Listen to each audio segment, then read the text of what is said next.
Bonjour. Aujourd'hui, à Dano Entrevue, nous recevons M. Jean-Charles Caron, homme d'affaires bien connu dans la région et citoyen engagé. Il sera le 29 avril prochain président d'honneur du 32e gala du mérite économique de la grande région de Sorel-Tracy. Au retour, on parle d'entrepreneuriat avec un homme d'expérience.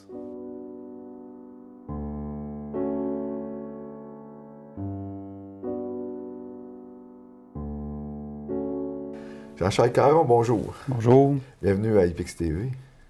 Merci. M. Caron, avant d'aller à votre rôle d'entrepreneur, comment vous en êtes arrivé à devenir entrepreneur? C'est quoi votre parcours? Mais je pense que pour devenir entrepreneur, tu as différentes catégories d'entrepreneurs. Tu en as que c'est inné. Je pense que c'était inné dans moi. Soit à partir du début, tu viens avec une genre de génétique. Donc, j'ai tout le temps pensé à être en affaires, à regarder, j'étais tout jeune, puis je regardais comment ça marchait, comment ça fonctionnait, puis je me disais, ça, moi, ce serait moi qui ferais ça, je ferais ça différemment un petit peu, je ferais ça à mon goût. Donc, c'est un petit peu ça, au fur et à mesure des années, que ça avançait, même à l'adolescence, des petites entreprises. J'ai été élevé sur une terre et OK, donc déjà, quand vous étiez jeune, vous aviez déjà des entreprises? Bien, j'ai des entreprises. Ma mère, mon père est décédé avant que je vienne au monde, donc on était sur une terre. Ma mère, on a gardé un bout de terre, donc elle a fait en camp après. Donc, elle ne s'est pas mariée. Donc, on était deux enfants, j'étais le seul homme de la famille. Donc, on a gardé des poules, on parle de 56. À partir de 56, lorsque je suis venu au monde, ma mère, elle avait des petits animaux, ces choses-là, pour vivre, et elle travaillait sur une terre à tabac. Donc, à l'âge de 6-7 ans, j'avais dit à maman, moi, les poules, l'été, l'hiver, ça ne pondait pas parce que les poulaillers n'étaient pas chauffés. Fait que je me disais, rendu au printemps, maman, je vais m'en occuper des poules cet été au complet. Là, puis là, elle a acheté une poche de moulée pour partir. Après ça, moi, je prenais pour le temps que les poules pondaient, où c'était payant, j'embarquais là-dedans. Je faisais laver les œufs par massage, je donnais 5 cents de la douzaine, puis on vendait ça au village. Là, Donc, ça a toujours été présent, là, cette dynamique-là dans votre esprit. Oui, j'ai toujours aimé ça, moi, travailler dans ce sens-là. Mais ce que j'ai pu lire, vous avez été, au sens noble du terme, employé pendant aussi un certain temps. Avez-vous travaillé pour les autres? Moi, j'étais supposé de faire, si on fait une bref historique de ça, j'étais supposé de rentrer dans la Sûreté du Québec, la police provinciale à ce moment-là, comme cadet policier à 17 ans. J'avais passé tous les examens médicaux, la vue même, la première examen. Je ne m'étais pas inscrit au cégep après ma 12e année, rien. Je rentrais à Nicolette. À ce moment-là, il n'y a pas de cégep, il n'y a pas de technique. Et à le dernier examen de la vue, ils m'ont dit tu es daltonien des couleurs secondaires. Donc, tu ne fais plus rien. Donc, ma mère a dit là, tu as tout le temps travaillé sur une terre, travaillé au tabac, travaillé à servir des banquets la fin de semaine chez Joliette Barbecue, Saint-Thomas de Joliette. Donc, je me suis inscrit comme mon cours d'infirmier. Ça va être beau, on va être en blanc. Mes cousines faisaient le cours. Je me suis inscrit comme ça et c'est là que c'est parti. Là. OK. Donc, là, vous avez ce que je comprends, c'est que vous avez eu une opportunité, les ambulances Richelieu. C'est comme ça, graduellement, que vous en êtes venu à... Oui, à ce moment-là, quand j'ai fini mon cours d'infirmier, je travaillais à l'urgence à l'hôpital de Joliette. Mais je savais que je n'étais pas un gars pour travailler dans un hôpital, un exemple en gériatrie. En médecine, moi, il faut que ça bouge. Quand ça ne bouge pas, je m'ennuie et je ne reste pas à la même place. Donc, je travaillais à l'urgence. Et là, je faisais de l'ambulance à temps partiel à Joliette aussi. Donc, le propriétaire des ambulances à Joliette avait dit à Sorel, ils veulent se départir des compagnies d'ambulance parce qu'à ce moment-là, c'était, entre parenthèses, des corbillards qui faisaient de l'ambulance. Il n'y avait rien. C'était une civière, une bassine, puis c'était tout. C'était un station qu'on appelait à ce moment-là. Donc, nous, on avait commencé à Joliette à travailler avec des petites vannes. Là. Donc, je me suis envenu voir ça avec un chum, dire, là, on va aller voir que ça a l'air à Sorel. 15 jours après, j'étais propriétaire. OK. Ça a tombé comme ça. Donc, vous aimiez que ça bouge, donc ça a bougé. Ça a bougé plus vite même que je pensais. Puis souvent, même à cause d'un directeur de banque. OK. Donc, ce que je comprends, c'est que dans la balance des inconvénients, dans les choix, si on vous avait offert un poste, même de portée supérieure à l'hôpital, par exemple, qui aurait été un poste d'employé, au sens noble du terme, encore une fois, vous seriez quand même, votre vous-même, vous seriez quand même devenu entrepreneur. Oui, je n'aurais pas resté là, je pense, longtemps. J'aurais monté peut-être en hiérarchie, si possible, mais j'étais plus entrepreneur. Puis, C'est quoi, moi je peux vous dire ça, c'est quoi vos valeurs, vous, comme entrepreneur? C'est que vous regardez, quand vous regardez une entreprise ou... Bien, quand je regarde une entreprise, parce que j'ai eu peut-être ça a l'air drôle, mais une quinzaine d'entreprises, 12 à 15 entreprises que j'ai achetées, même à Québec. À un certain moment, on avait 4 écoles de conduite, je les achetais en difficulté, j'ai remonté. Puis quand je le monde, bien, les valeurs, c'est de regarder les gens, y avait-tu les mêmes valeurs que moi dans le sens? L'honnêteté, le respect. Puis ça, moi, le respect, ça, c'est... Au départ, c'est 100 parce que quelqu'un qui a le mot respect, il respecte sa famille, il se respecte lui-même, il respecte ses clients, ses fournisseurs. C'est pas... Ça, c'est moi, c'est important. C'est pour ça, peut-être, que j'ai eu l'occasion souvent j'aurais pu avoir 5, 6, 7 concessions automobiles, mais je voulais pas aller plus loin que ça parce que je me disais, j'en ai une, elle est rentable, elle gère bien, je suis là, j'ai le contact avec mes clients et mes employés, puis ça allait bien, puis j'aimais ça comme ça, là. OK, donc, respect, valeur fondamentale. Fondamental, c'est l'honnêteté, le respect. Donc, c'est tout ce qui est lié, si vous voulez, ce qu'on peut appeler, si vous voulez, le savoir-être ou les comportements humains. C'est ça, oui. Donc, quand vous embauchez quelqu'un, un collaborateur ou un employé, j'imagine que vous allez un peu dans la même... C'est ça. Il y a toujours le savoir-faire qu'on regarde. Oui, c'est important. Mais comme je disais, les notes dans un CV, avant, on regardait ça, puis le premier de classe, on voulait l'engager, là, des années. Maintenant, moi, j'ai jamais trop regardé ça parce que, comme je vous ai dit, j'ai rien qu'une 12e année, puis je suis bien content de ça indirectement parce que je me suis dit, à ce moment-là, c'était parfait, ça pouvait fonctionner. Je dis pas ça à cette heure que ça peut fonctionner, mais à ce moment-là, c'était numéro 1. Puis les gens que j'engage, moi, c'est, tu veux-tu travailler, tu le vois dans la personne, il faut-tu prendre l'image de la compagnie, il comprend-tu, es-tu dynamique, es-tu capable de collaborer avec ses confrères, travailler d'équipe, avoir la passion un peu du métier qu'il fait, là. Donc, est-ce qu'il va, m'excuserez l'expression, est-ce qu'il va fitter dans la gang? C'est ça. S'il fit dans la gang, puis s'il veut embarquer à 100 000 à l'heure, moi, je vais lui donner du lousse, là, qu'il en prenne. Parce que vous êtes mentor au CAD, au Centre local de développement Pierre de Sorel, là. Ça s'exerce comment, ce rôle de mentor-là? OK. Le rôle de mentor, ça fait déjà 5 ou 6 ans que je suis mentor. Ça fait 2 ans que je suis chef mentor. Chef mentor, c'est bien beau, mais on regroupe, le mot que j'aime pas, mais on est 12 mentors qui est un groupement quand même complètement indépendant du CLD. Ça, je tiens à le préciser. On est hébergé par le CLD, tout simplement, avec du secrétariat qui nous prête par rapport au CLD, mais on fait tout ce qu'on veut. C'est nous autres qui gèrent la cellule, autrement dit, qui appelle. On gère 25 entrepreneurs. Ce n'est pas nécessairement des jeunes. Souvent, les gens disent, bien, vous faites du mentorat pour les jeunes. Non, on a des gens de 40 ans, on a des gens de 45, 50 ans. Le rôle du mentor, au départ, c'est de briser l'isolement. On sait quand on est en affaires, on est un petit peu, des fois, pour les autres, un monde à part. On ne peut pas parler le soir tout le temps de notre entreprise, à la famille, aux amis.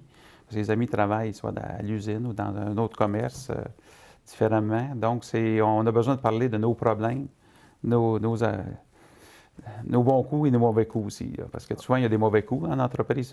Pas des mauvais coups, mais il y a des périodes plus creuses, plus difficiles. Donc, c'est important à qui en parler que je n'aurai pas de jugement. Okay. Donc, mon rôle, le rôle de tous les mentors, c'est de briser l'isolement, mais poser les questions, l'aider à se poser des questions, puis à trouver ses solutions par lui-même. Donc, c'est ce qu'on appelle du coaching. C'est pas nécessaire. Le coaching, ça serait plus dire, j'analyse selon moi, là, mais oui, il y a un peu de coaching, mais c'est d'analyser. Il nous arrive avec un problème, j'ai un problème de ça. Oui, là, on y pose des questions en tant qu'on a de l'expérience un petit peu. On y fait poser des questions, à amener à trouver sa solution lui-même, adaptée à sa personnalité aussi. Parce que si on lui dit, bien là, tu peux faire ça, va-t'en en banque, demande ça. Mais si tu n'expliques pas, oui, mais pourquoi tu es rendu là? Pourquoi ton cash flow a baissé? Mais est-ce que tu factures assez? Est-ce que tu demandes des acomptes? Tu poses des questions, le gars, oui, as-tu pensé à... OK.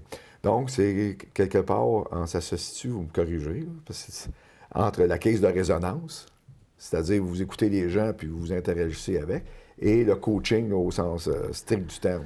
Oui, c'est sur la ligne, disons. Okay. Donc, de temps en temps...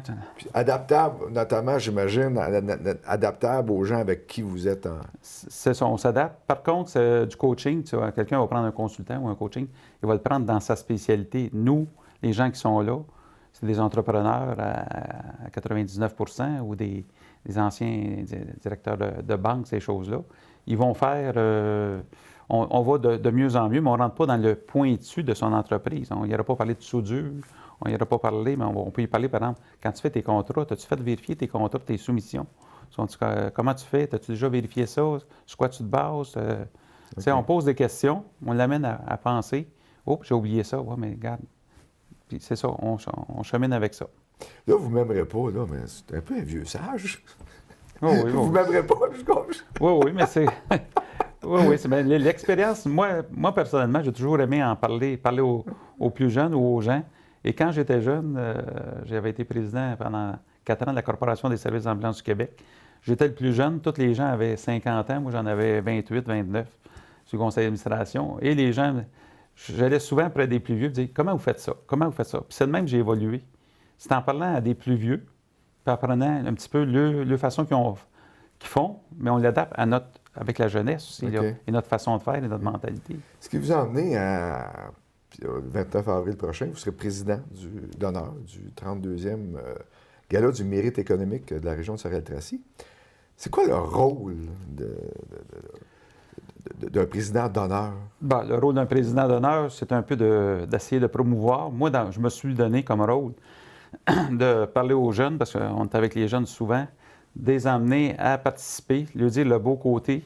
Et cette année, je me suis lancé un défi, et j'en ai parlé à quelques-uns, d'emmener, si on parle des sages, comme tu disais tantôt, emmener les gens à communiquer plus entre les gens d'expérience, les gens qui ont 40, 50 ans ou 20 ans d'expérience, travailler avec les jeunes, pas avoir peur de leur dire, et que les jeunes ne pas avoir peur d'aller voir les gens qui ont de l'expérience, dire « Monsieur un tel, à vous 10 minutes, j'aimerais ça vous poser une question. » Tout le monde aime ça parler un peu, aider à des jeunes, mais les jeunes n'osent pas parler aux plus vieux parce qu'ils disent « Hey, je ne parlerai pas, un exemple, André Lucier, je ne parlerai pas. » Souvent, ils me disent « Bien, M. Caron, je ne vous ai pas appelé, j'ai entendu se voir, on avait déjà cédulé dans 2 semaines, mais je n'ai pas. Mais là, tu aurais dû m'appeler avant, je t'aurais répondu ça tout de suite.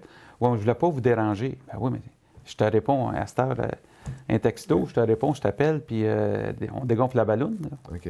Donc, si vous voulez, vous voulez profiter de l'occasion pour un rapprochement, si vous voulez, avec la génération qui nous suit ou qui vous suit. C'est ça. De faire un bon échange, puis de voir que les gens, il y a du fun encore à 60 ans à faire des affaires, puis ils ont du fun. Fait que donc, parce que souvent, moi, je me disais, ça fait sur 32, peut-être je l'ai manqué un, je pense, un gala mérite économique.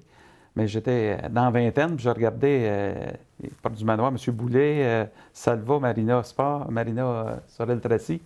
Puis il y avait du fun à leur table, eux autres. Puis, tu sais, on les appelait moi, dans ma tête, je disais les vieux. Ils n'étaient pas vieux, ils avaient 10-15 ans plus vieux que moi. Okay. Mais quand tu as 25 ans, les matantes qui sont à 40 ans, on est trop vieilles, mais ils sont très jeunes. Hein.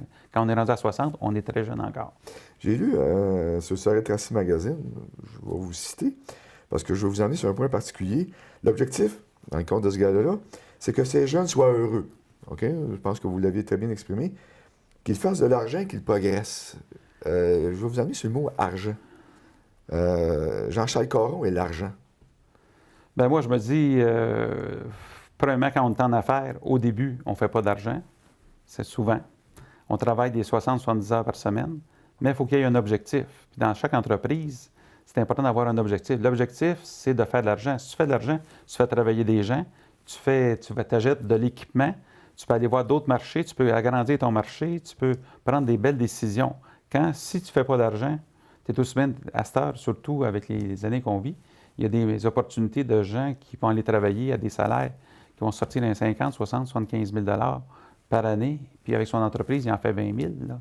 Okay. S'il en fait 10 000, il y en a d'autres qui se payent juste un salaire de 25 000, 20 000. Donc, je me dis, moi, il faut que tu fasses de l'argent, il faut que tu vises. Si tu veux faire de l'argent, c'est pas en respectant toujours les gens. Si tu fais ton argent en respectant ta clientèle, tes gens, tes employés et toi-même, je pense que c'est de la belle argent, puis tu vas monter, progresser lentement mais sûrement. Pensez-vous que la perception de l'argent a changé dans la société? Oui, ça, l'argent, avant, a changé, oui et non. Parce que les gens, souvent, quand les gens sont en entreprise, les gens nous voient et disent ils sont bien, eux autres, ils passent toutes ces dépenses. On voit ça, nous autres, ces jeunes. Ouais. Ah, bien là, on va investir. Des fois, on fait des déjeuners entrepreneurs, des jeunes qui partent en affaires, on organise ça.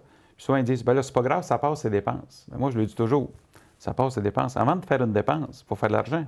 Okay. Si tu ne fais pas d'argent, tu ne pourras pas faire de dépenses. Puis ça ne passe pas, ces dépenses. On parle de repas, on parle de golf, on parle de... Mais là où je voulais en venir, c'est la richesse. OK? Donc, vous-même, vous passez pour quelqu'un qui est, relativement aisé, prenons-les comme ça. Mais comment vous vivez ça, cette différence-là? Moi, il n'y a aucune différence pour moi, je vais vous dire. Moi, l'argent, on a été élevés très pauvres.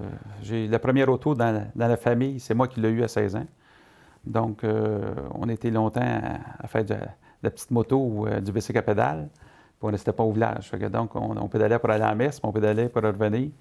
Puis l'argent, moi, j'aime me gâter, mais ça me dérange pas. Puis j'aime faire profiter des gens alentours, mais ça ne monte pas la tête. Puis le flash, c'est pas mon style. C'est pas votre genre? C'est pas mon style, non, pas en tout. Je l'amène dans un autre registre, plus concret, disons-le comme ça, là. Il y a eu récemment une manchette dans les journaux, suite à une enquête de la Fédération canadienne d'entreprises indépendantes sur les entrepreneurs et le degré d'entrepreneuriat dans les municipalités du Canada. On comprend, selon l'enquête, puis admettons qu'elle est bonne, là, admettons que les résultats sont bons, même si certains sont tentés de les contester, Sorel-Tracy est au 108e rang en termes de ville entrepreneuriale sur 121e au Canada. Admettons qu'il y a une marge d'erreur, mais admettons le résultat comme bon. Vous réagissez comment quand vous voyez ce genre de résultat-là? Au départ, c'est récent que ça vient de sortir. Au départ, je ne pose pas de questions sur le résultat, mais sur la façon peut-être que le sondage a été fait. Moi, indirectement, avec l'École de conduite Bouvier, on fait partie de la FCEI et je n'ai pas été sondé à Sorel. Donc, OK, vous-même, donc, dans le sondage, vous êtes pas là? Je ne suis pas là et je suis membre de là. Combien il y a de membres à Sorel qui ont répondu et combien de membres... Tu sais, si on parle, oui, la région, peut-être, il y a des difficultés à cause de sa positionnement géographique. Si on parle de commerce au détail, on est trop proche de Montréal et trop loin en même temps. Dans l'automobile, on vivait la même chose. Les gens allaient magasiner à l'extérieur, mais les gens de l'extérieur ne viennent pas magasiner à Sorel. Il faut faire un détour pour un petit peu passer à Sorel. Donc, il faut avoir des attraits. C'est là tantôt qu'on pourrait parler, avoir des attraits pour attirer le monde. Donc, c'est un petit peu ça. Donc, l'amorosité, moi, je ne l'ai pas senti tant que ça. Oui, il y a des entrepreneurs, il y a des gens, au commerce au détail, c'est dur, de plus en plus. Les commerces en ligne, il faut s'y faire. Quand tu vois ton marché baisser, qu'est-ce que je fais? On est rendu à des certains âges, des gens qui on n'a pas le thinking facile de dire, oh, je vais mettre du magasinage en ligne, moi, là, un magasin en ligne, puis comment je travaille avec ça. Puis on n'est pas tous habitués aussi. Donc, ça nous fait peur. Tous les changements dans tous les domaines font peur. Mais est-ce que vous croyez que la position de l'entrepreneuriat local est si en retrait que semble dire cette enquête-là? Non, moi, je ne la vois pas comme ça nécessairement. C'est pour ça que on n'a pas pu décortiquer l'enquête, le sondage au complet, là. Quand on jase avec les gens, nous, les jeunes, en tout cas, hier, j'avais encore un déjeuner avec des jeunes entrepreneurs, puis oui, c'est tranquille, mais c'est tranquille dans toutes les régions présentement, dans certains domaines. Mais non, pas tant que ça. Est-ce que vous sentez, je réinsiste sur l'article en question, est-ce que vous sentez ce pessimisme-là? Bien, on a tout le temps un pessimisme parce qu'on se compare. Quand on se compare, moi, je trouve qu'on a des problèmes de comparaison. On se compare à Drummondville, mais Drummondville, il y a 20 qui passent. Donc, ils ont développé depuis des années. Saint-Hyacinthe, la même chose. On se compare souvent à ces deux villes-là. Ah bien, Saint-Hyacinthe. Puis quand je jase avec les gens de Saint-Hyacinthe, je fais affaire avec une compagnie pour des cours de moto qu'on donne ensemble. Les gens disent à Saint-Hyacinthe, bien, ça va pas si bien que ça, Saint-Hyacinthe, depuis l'auberge des gouverneurs a fermé. Il y a 4-5 restaurants qui m'ont nommé encore la semaine passée. Ça a fermé, des chaînes de restaurants qui ont fermé. Tel magasin fermé, ça va pas trop. Donc, si on va ailleurs, puis avec le mentorat, j'ai côtoyé des gens de chaque région. Il y a des bons secteurs qui fonctionnent bien, mais il y a des secteurs aussi qui sont en changement, puis c'est normal, là. Mais on fait partie de ça, mais il faut arrêter de dire ça va pas bien, mais qu'est-ce qu'on peut faire pour changer ça aussi en tant qu'entrepreneur? Parce que là, vous le savez, il y a eu une controverse qui est présente actuellement à l'actualité. D'une part, du côté de la Ville avec le maire Péloquin, puis d'autre part, du côté de la Chambre de commerce avec M. Cournoyer, qui est président du conseil d'administration, qui semble avoir des points de vue diamétralement opposés sur les résultats de cette enquête-là. Vous réagissez comment quand vous voyez ça? Bien, moi, j'ai tout le temps été du style, depuis 40 ans, je suis en affaires à Sorel, je vais vous dire, puis je suis arrivé de l'extérieur. Je me suis tout le temps plu à Sorel, j'ai tout le temps fait des bonnes affaires à Sorel. Je trouve ça dommage. Honnêtement, je trouve ça très dommage. Il va falloir que les gens s'assoient ensemble, prendre un petit café, puis régler en profondeur qu'est-ce qu'on peut faire. C'est quoi la cause, puis c'est quoi l'image qu'on doit projeter aussi. Okay. On a une image, que ce soit la ville ou la chambre de commerce, ils ont une image à projeter dans une région. Parce que... Donc, ce que vous nous dites, c'est il faut commencer à se parler. Parce que souvent, on dit, on trouve qu'on travaille trop en silo. Encore là, on en a un exemple public. Là. On ne peut quand même pas le nier, ce qu'il faut comprendre. Ce que vous nous dites, c'est d'une part, c'est parlez-vous, puis d'une part, au niveau de l'image et de la réputation, ce que vous nous dites, c'est... C'est ça. Il faut projeter quand même une belle image. On a une bonne image à faire. Qu'on regarde vraiment la réalité, quand on regarde les gens, on a beau dire, oui, GE, c'est en aller là-bas. Il faut se mettre toujours dans... Moi, je dis tout le temps aux gens, plaçons-nous dans les gens qui prennent qui ont les responsabilités de GE. S'ils ne demeurent pas à Sorel, je viens de l'extérieur, je m'en viens ici à Sorel, qu'est-ce qui me ferait attirer à dire, je vais déménager à Sorel, dans la région, je vais rester? Il manque-tu quelque chose? C'est là, qu'est-ce qu'on pourrait développer? Moi, je dis tout le temps, il y a des points qu'on pourrait développer. On parle, oui, il ne faut pas lâcher la grande entreprise, la métallurgie, les soudures, les scies, les machine shops, c'est le numéro 1, c'est le nerf, il faut y aller. Mais il y a beaucoup d'autres choses qu'on pourrait, je pense, commencer à regarder, à développer. La population vieillissante. On regarde le château Langelier, c'est une beauté. Tu sais, quand tu vas voir ça, tu rentres là, tu te dis, hey, Seigneur, on a ça. Il y a bien des petites municipalités, des petites villes comme nous autres, à la grosseur qu'on a, qui n'ont pas ça. Un beau complexe comme ça. Mais qu'est-ce qu'on peut développer dans le tourisme? Le tourisme, on est déficient un petit peu. Pourquoi on n'a pas de restaurant sur le bord de l'eau? On est sur le bord de l'eau, tout le monde le dit depuis des années. Qu'est-ce qu'on a fait? Qu'est-ce qu'on pourrait faire? Là, on a le Belvédère, c'est bien le fun. On a l'hôtel de la Rive, mais après ça, on n'a pas grand-chose. Okay. Donc, ce que vous nous dites, c'est qu'il y a encore beaucoup de travail en termes de développement. C'est ça. Pensez-vous, vous, que actuellement, la vision de ce qu'on pourrait avoir est bien alignée? Bien, je pense que peut-être, il faudrait peut-être se servir de la situation que ces gens-là, qu'on vit présentement cette semaine, pour dire, peut-être que ça prend des petits coups de main des fois pour se réaligner. Je pense que les gens vont en parler présentement. Okay. Est-ce qu'on serait dû une espèce de grande messe, là, un sommet économique ou un truc dans ce genre-là? Bien, des sommets économiques, je vais vous dire, moi, j'ai tout le temps dit, il y a des gros avantages à faire un exemple dans la région de Sorel-Tracy, comme dans les autres régions de notre grosseur. Parce que c'est facile d'avoir une proximité avec nos clients, avec les gens, les contacts. Moi, quand j'appelle faire une rénovation chez 2-3 contracteurs, je les appelle, j'ai confiance, je n'ai même pas besoin d'être chez nous pour les voir quand ils travaillent, je sais que ça va être bien fait. Quand tu vas à l'extérieur, tu as tout le temps l'insécurité de ça. Par contre, quand tu arrives à faire des gros sommets économiques, les vrais mots que les gens voudraient dire, est-ce que les gens les disent? Ouais, parce qu'ils sont en affaires encore. Si je vais-tu vexer un, je vais-tu vexer l'autre, la famille au complet. Tu sais, là, présentement, moi, je suis un genre de semi-retraite, là, ça va bien. C'est là que je me sens un peu que je pourrais parler un peu plus, mais je ne suis pas le style à parler. Je vais aller voir les personnes, moi, directement concernées, puis dire, bien, as-tu pensé à faire ça? Moi, là, je vois ça de même. Okay. Écoutez, Jean-Jacques Caron, on arrive au terme de cette entrevue. Je vais vous laisser le mot de la fin. Vous voudriez nous dire quoi en conclusion de cette carrière d'entrepreneur-là, en prévision du gala qui s'annonce? Le gala Mérite économique de cette année, je pense que ça va être encore un succès. Les jeunes sont dynamiques, il faut les encourager. Puis ça, là, les jeunes, je parle à tout le monde, la population, quand on arrive, on fait faire des soumissions du travail ou rien que des soumissions par un jeune entrepreneur. Je pense en tant que client, puis en tant que gens de la région, on devrait dire, t'es sûr que tu es correct? Regarde, si t'arriverais, là. On a tout un peu de mentorat à se faire nous-mêmes et à en faire aux autres. Puis les jeunes qui commencent, disent, t'as-tu pensé à ça? Regarde, n'oublie pas. Au lieu de dire, ah, ben, t'es 50$ trop cher, je te prendrai pas. Mais regarde, tu as 50$ de différence. Est-ce que c'est quoi que peux-tu faire quelque chose? Puis dire la vérité aussi. Pas plomber le jeune, là, dans le sens.